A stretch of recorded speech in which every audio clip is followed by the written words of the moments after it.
Curve display का glass परम sir ने अलग कर दिया है और अब देखते हैं कि इसकी डिस्प्ले के क्या हाल हैं, डिस्प्ले में ओके है या नहीं है।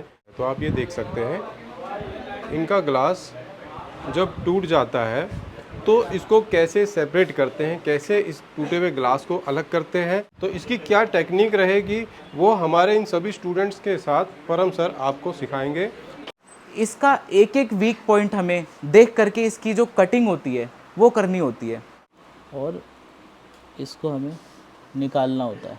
अगर जहां लापरवाही हुई वहीं पे इसकी डिस्प्ले चली जाती है। मेरे पास है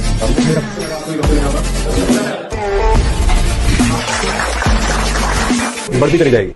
दोस्तों आज हम आपको सिखाएंगे कि जो कर्व डिस्प्ले वाले मोबाइल फ़ोन आते हैं तो इनका ग्लास जब टूट जाता है, तो आप ये देख सकते हैं, इनका ग्लास जब टूट जाता है तो इसको कैसे सेपरेट करते हैं, कैसे इस टूटे हुए ग्लास को अलग करते हैं और दूसरा ग्लास इस पर कैसे लगाते हैं। के अंदर जो डिस्प्ले होती है वो ज़्यादातर पेपर डिस्प्ले होती है, उसके ख़राब होने का भी चांस ज़्यादा रहता है। तो इसकी क्या टेक्निक रहेगी वो हमारे इन सभी स्टूडेंट्स के साथ परम सर आपको सिखाएंगे।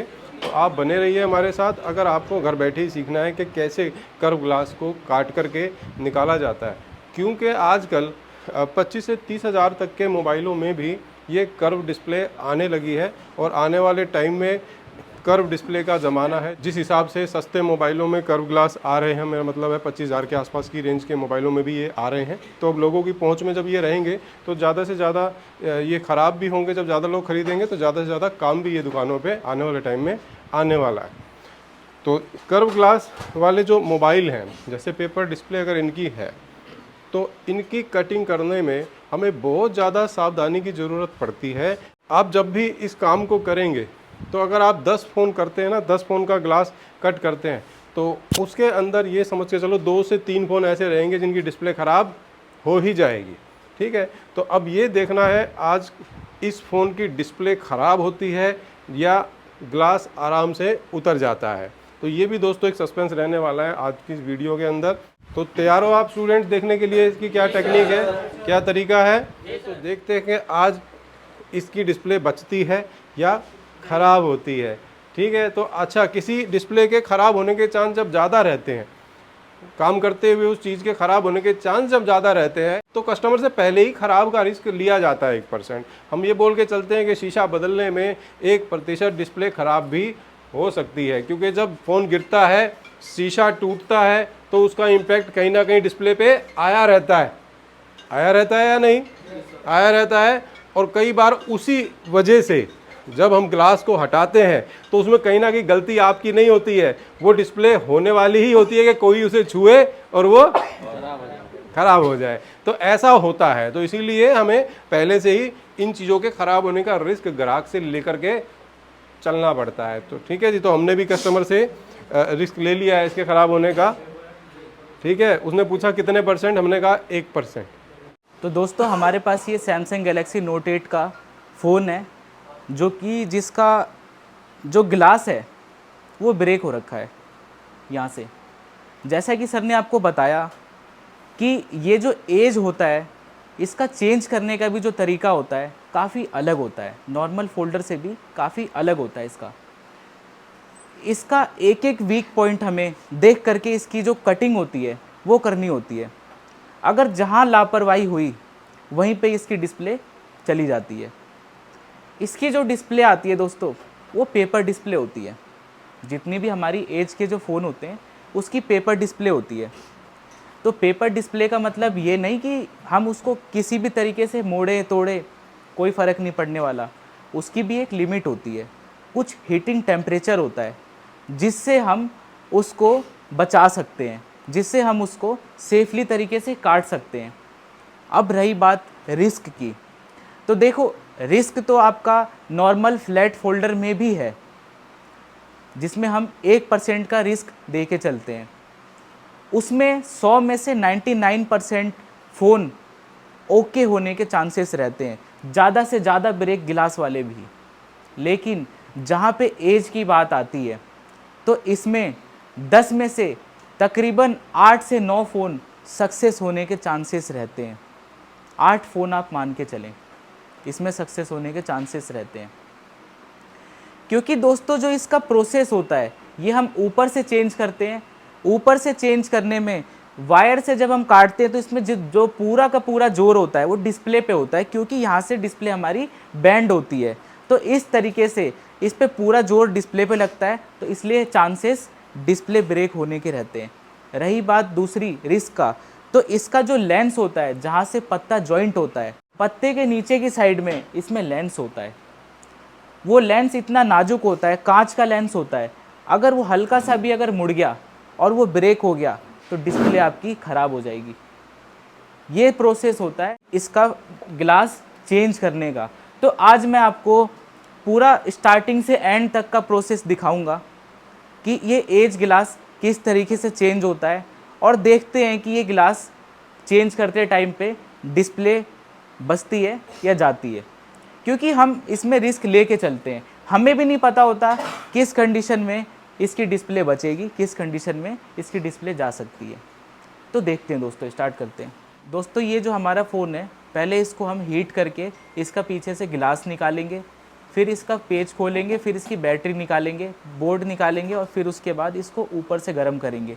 रही बात हीटिंग की, तो हीटिंग हमें 120 के आसपास रखना पड़ता है, लेकिन कुछ मॉडल ऐसे होते हैं जो काफ़ी ज़्यादा हार्ड होते हैं कटिंग में, उसमें 130 हमें हीटिंग टेम्परेचर रखना होता है। तो हम दोस्तों स्टार्ट करते हैं। इसमें दोस्तों कई टाइप के मोल्ड आते हैं, ये देख सकते हो आप, ये इस टाइप के इसके मोल्ड आते हैं जो कि फ़ोन को पकड़ने में हेल्प करता है। तो ये टाइप सी का हो गया, इसको हम टाइप सी में लगा देते हैं, और ये मोल्ड हम यहाँ पे सेट कर लेते हैं एक साइड से। और यहाँ पे ये जो है ये आगे पीछे करने का होता है कि हम इससे डिस्टेंस फ़ोन का पता लगा सकें कि कितने पे हमें इसको रख के टाइट करना है, और हम फ़ोन को सेट करते हैं कि कितने पे हमारा फ़ोन ये सेट होगा। दोस्तों एक चीज़ मैं बता दूं आपको, जो टाइप सी है, दिख तो रहा है आपको टाइप सी जैक की तरह, लेकिन इसको पूरा अंदर एंट्री नहीं करना, क्योंकि टाइप सी जैक में एक हल्की सी लाइन होती है, वो टूट जाएगी तो फिर चार्जिंग नहीं होगी। तो इसको हमें बस फंसाना है, हल्का सा ही टाइट करना होता है, ठीक है, ताकि ये हमारा जो फोल्डर है दिक्कत ना करे ये। तो अब हम इसको थोड़ा हीट होने देते हैं। हीट होने के बाद दोनों कोने इसके काटेंगे हम। दोस्तों ये हीटिंग होने के बाद हम ग्लेंडर के माध्यम से इसको हल्का सा टच करेंगे, और टच करके इसके कोने हम ब्रेक करते हैं। हमें काटना नहीं होता, कहीं आप सोचो कि इसको काटना होता है, काटना नहीं है, हमें इसको बस ब्रेक करना है, हल्का सा टच करना है। जब ब्रेक हो जाए तो हमें इस ग्लेंडर को हटा लेना है। तो इसको हम चलाएंगे और इसके कोने हम ब्रेक करने की कोशिश करते हैं।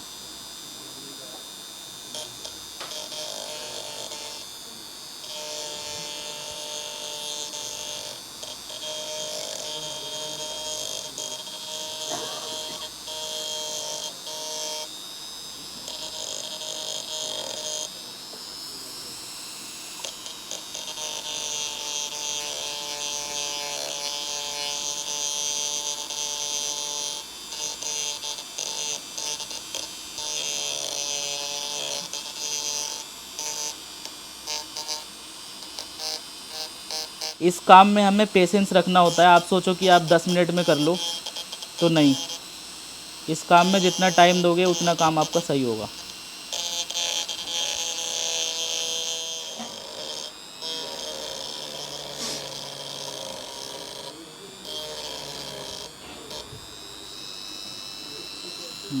ये ब्रेक होने लग गया है, तो ये ब्रेक हो चुका है, ये आप देख सकते हो। अब दूसरी साइड से भी हम इसी तरीके से करेंगे।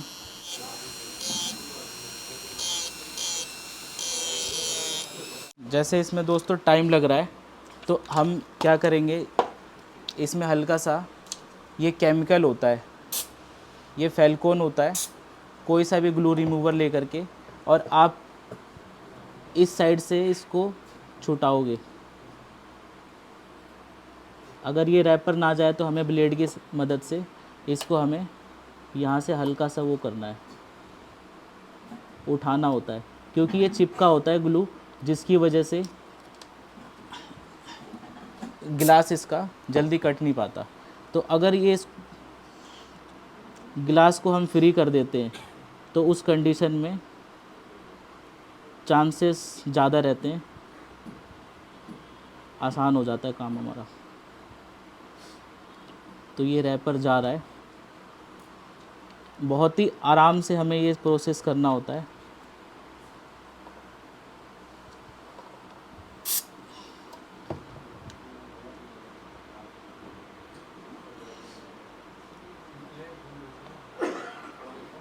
हमें बस ऊपर की साइड से इसको हल्का सा लूज़ करना है।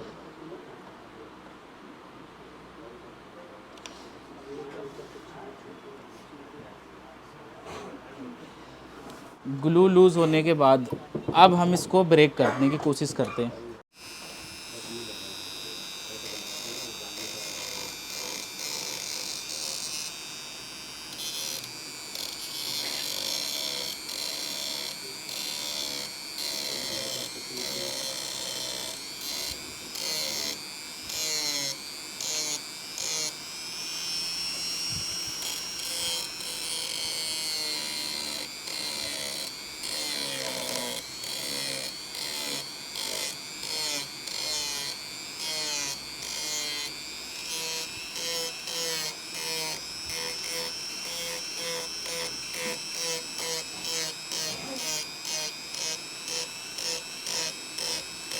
इस पर कंटिन्यू हमें ब्लेड चलाना नहीं होता डिस्प्ले के पास, नहीं तो वहाँ से फिल्म जल जाती है।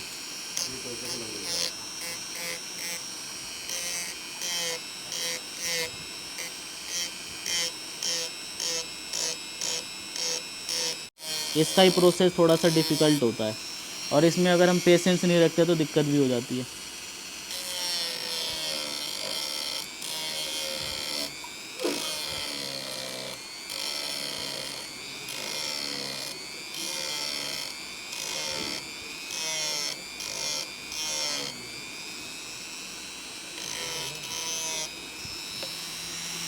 ग्लास हमारा ब्रेक हो रहा है।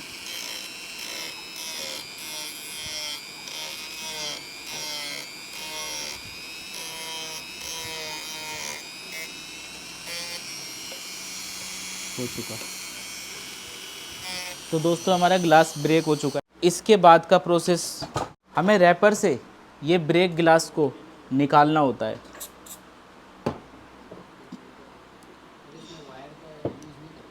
वायर बाद में करेंगे हम, पहले ये देख सकते हो आप, ये ब्रेक गिलास किस तरीके से निकल रहा है, ये आप देख सकते हो। बहुत ही आराम से करना होता है, इसमें कोई भी जल्दीबाजी का काम नहीं है।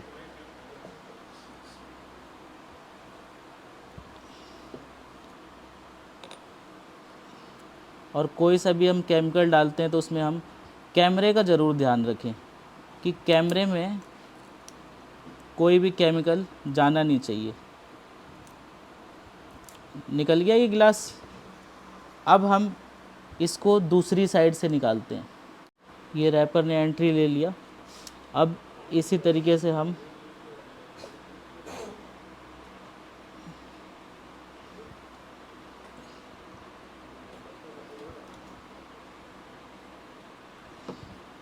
बहुत हल्का हल्का हमें केमिकल डाल के और इसको हमें निकालना होता है। तो दोस्तों इसमें दोनों साइड से तो ये हमने काट लिया डिस्प्ले के ग्लास को, लेकिन ये ऊपर की साइड से भी ये चिपका होता है गोंद से, तो इसको हमें लूज़ करना होता है ताकि हमें कटिंग करने में ज़रा भी दिक्कत ना हो। तो हल्का सा हम ब्लेड पे रिमूवर डालेंगे, ब्लेड को सीधा करेंगे और हल्का सा उठाएंगे इसको, बहुत हल्का सा।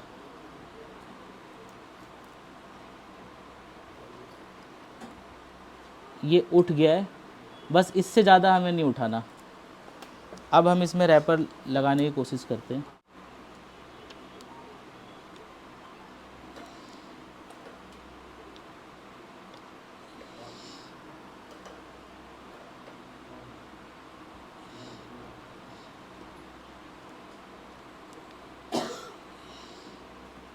इस तरीके से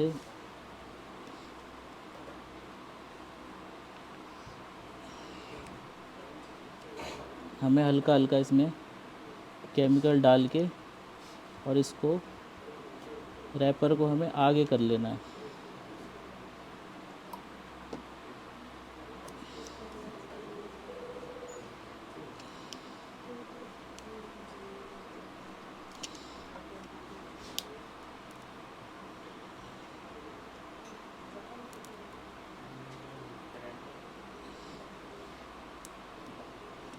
अब दोस्तों ये निकल चुका है यहाँ से।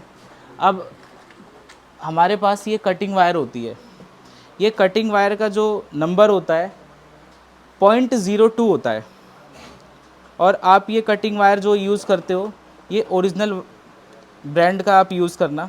जब हम इस वायर को रखते हैं तो इसमें जंग लग जाता है, तो हमें कपड़े से इस तरीके से साफ़ करना होता है ताकि कहीं भी हमें दिक्कत का सामना ना करना पड़े। साफ़ करने के बाद हाथ में अच्छी तरीके से हम लपेटेंगे। लपेटने के बाद ध्यान से देखना दोस्तों इसका प्रोसेस। यहाँ से हमें बहुत आराम से वायर को घुसाना है इसमें डिस्प्ले में। अब जैसे ये जा नहीं रहा तो हम हल्का सा इसमें ब्लेड लगाएंगे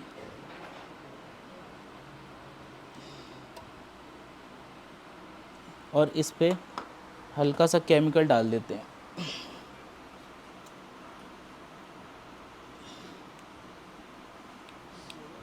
और इस साइड से भी हम सेम यही प्रोसेस कर लेंगे।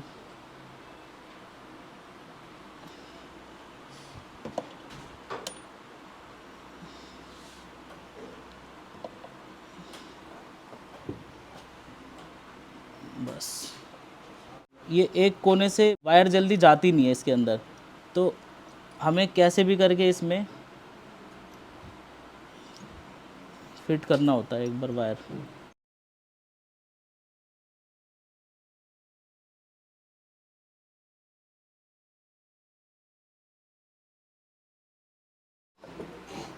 ये दोस्तों देखो, वायर एंट्री होने के बाद ये आराम से कटने लग जाएगा। देख लो, इसमें बहुत ध्यान से प्रोसेस करना होता है हमें, और वायर हमें चेंज करना होता है। स्पीकर की जो जाली है ये दिक्कत कर रही है, तो इसको हम कोशिश करेंगे हटाने की। हल्का सा इसमें केमिकल डालेंगे, ब्लेड से इसको हम निकालने की कोशिश करते हैं।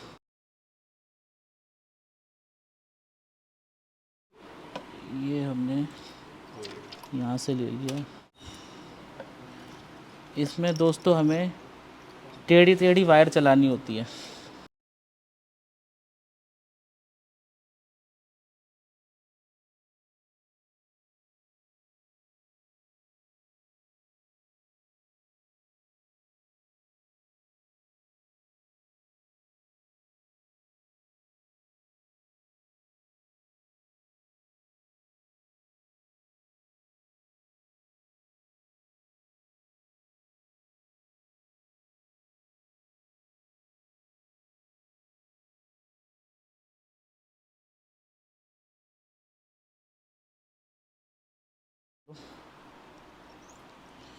वायर हमें एकदम फ्री रखना है।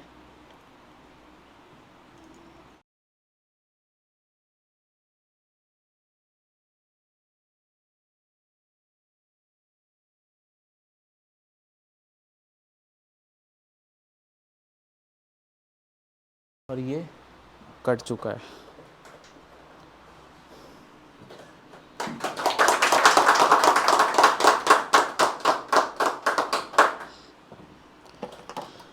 इस पे ग्लू भी नहीं बची, कहीं से भी कुछ नहीं बचा। ठीक है, सारी ग्लू हमारी गिलास में आ चुकी है क्योंकि ये बहुत ज़्यादा हार्ड था। दोस्तों काफ़ी मेहनत के बाद कर्व डिस्प्ले का ग्लास परम सर ने अलग कर दिया है, और अब देखते हैं कि इसकी डिस्प्ले के क्या हाल हैं, डिस्प्ले में ओके है या नहीं है। स्टूडेंट से पूछ लेते हैं कि इनको क्या लगता है। आपको क्या लगता है? सर डिस्प्ले एकदम ओके। डिस्प्ले ओके रहेगी? जी, ओके। आपने देखा सर ने बहुत सावधानी से यहाँ पे काम किया। ठीक है, और इसमें चाहे जितना भी टाइम लगे लापरवाही नहीं करनी है। ठीक है, बस यही इसमें खेल है सारा। बाकी धीरे धीरे जब प्रैक्टिस करते हैं तो हाथ साफ होता चला जाता है हमारा। ठीक है, तो चलिए आइए देखते हैं कि इसकी डिस्प्ले ख़राब हुई या बच गई। ये उस 10 में से 2 डिस्प्ले में शामिल हो गई या 10 में से 8 में ये है। चलिए देखते हैं। ये लो सर, सारी मेहनत आपने करी है तो आप ही ऑन करके बताओ। तो दोस्तों इसका हम बैटरी कनेक्टर लगा लेते हैं। अब देखो दोस्तों, इसको काटने में हमें काफ़ी टाइम लग गया क्योंकि ये सैमसंग का, जैसा कि मैंने आपको मॉडल बता दिया था, सैमसंग का ये सेट है और काफ़ी ज़्यादा इसका हार्ड ग्लू था, जिसकी वजह से काटने में भी हमें टाइम लगा और हमें भी नहीं पता कि इसकी डिस्प्ले का क्या कंडीशन है ना। तो अब हम इसको ऑन करने जा रहे हैं और देखते हैं कि इस डिस्प्ले की क्या कंडीशन है।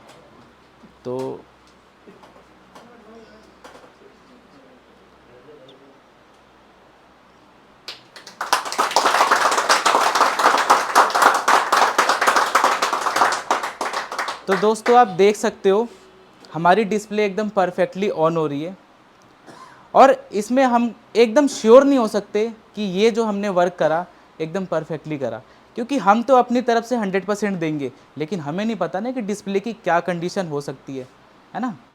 दोस्तों आप टच भी देख सकते हो, इसकी टच भी एकदम परफेक्टली वर्क कर रही है।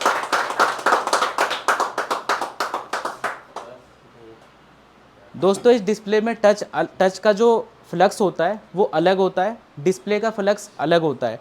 काटते टाइम पे कभी कभी क्या होता है कि डिस्प्ले आती है, टच रुक जाती है, तो इस कंडीशन में वो लापरवाही हो जाती है या हो सकता है डिस्प्ले की कंडीशन हो। तो इसमें टच एकदम परफेक्टली वर्क कर रहा है, डिस्प्ले भी आपने देख ली। अब इसके बाद का प्रोसेस सर बताएंगे। अब इसके बाद का प्रोसेस है कि इसमें दूसरा ग्लास लगाना, और दूसरा ग्लास लगाने के लिए OCA मशीन की ज़रूरत पड़ेगी। OCA मशीन के बारे में सर ने आपको बताया भी होगा। तो इसका ग्लास हम लगाएंगे हमारी low price made in India edge glass supported OCA machine से, ठीक है। तो उस मशीन से, जो हमारी इंडियन OCA मशीन है, जो राज टेक्निकल इंस्टीट्यूट की RT टूल्स के नाम से आती है, उस मशीन से हम आपको इसका ग्लास फिक्स करके बताएंगे, जिसके लिए आपको हमारी नेक्स्ट वीडियो का वेट करना होगा। और उस मशीन से किस तरह से हम एज ग्लास को लगा सकते हैं, जो किसी 1 लाख रुपए वाली चाइनीज़ मशीन में भी वो फैसिलिटी नहीं होती, उसके लिए भी अलग से मोल्ड लेने पड़ते हैं। लेकिन हमारी जो सस्ती OCA मशीन है मेड इन इंडिया, उसमें बिना किसी मोल्ड के ये जो ग्लास है कैसे फिक्स करना है, तो उसमें सिखाया जाएगा, उसमें बताया जाएगा। तो कैसा लगा दोस्तों हमारा आपको ये वाला वीडियो? उम्मीद करते हैं वीडियो के माध्यम से जो आपको मार्गदर्शन किया गया, जो चीज़ आपको बताई गई है कि एज ग्लास को कैसे हटाना है, वो आपको समझ आया होगा। और आपके पास भी अगर कोई टूटे हुए इस तरीके के फ़ोन हैं जो बेशक ख़राब ही हो डिस्प्ले के, तो आप चाहें तो उनमें घर बैठ के प्रैक्टिस कर सकते हैं। धीरे धीरे आपका भी इसमें हाथ साफ हो जाएगा। टेक्निक और जो तरीका है सर ने आपको बता ही दिया है। तो आपको कैसा लगा दोस्तों वीडियो, ये भी ज़रूर बताएं कमेंट करके। और अगर आपको राज टेक्निकल इंस्टीट्यूट से कोई भी कोर्स करना है, मोबाइल रिपेयरिंग या LED TV रिपेयरिंग, तो आप स्क्रीन पे दिए गए नंबर पे कॉल कर सकते हैं। राज टेक्निकल इंस्टीट्यूट में दिल्ली के बाहर से आने वाले सभी स्टूडेंट्स के लिए रहने खाने की पूरी व्यवस्था है। आप यहाँ रहकर भी सीख सकते हैं और आप चाहे तो यहाँ डेमो लेने भी आ सकते हैं, जैसे हमारे एक स्टूडेंट आए हुए हैं। तो आप डेमो लेने आए हुए हैं एक स्टूडेंट हमारे यहाँ पर, जो यूपी से आए हैं। कौन सी जगह से? यूपी बिजनौर से। यूपी बिजनौर से आए हुए हैं। तो दोस्तों आप भी अगर चाहते हो यहाँ पे आकर एक बार देख लें, क्लास में एक बार बैठ के देख लें, तो आप आ सकते हैं। आपका मोस्ट वेलकम है। तो अब मिलते हैं अगले वीडियो में।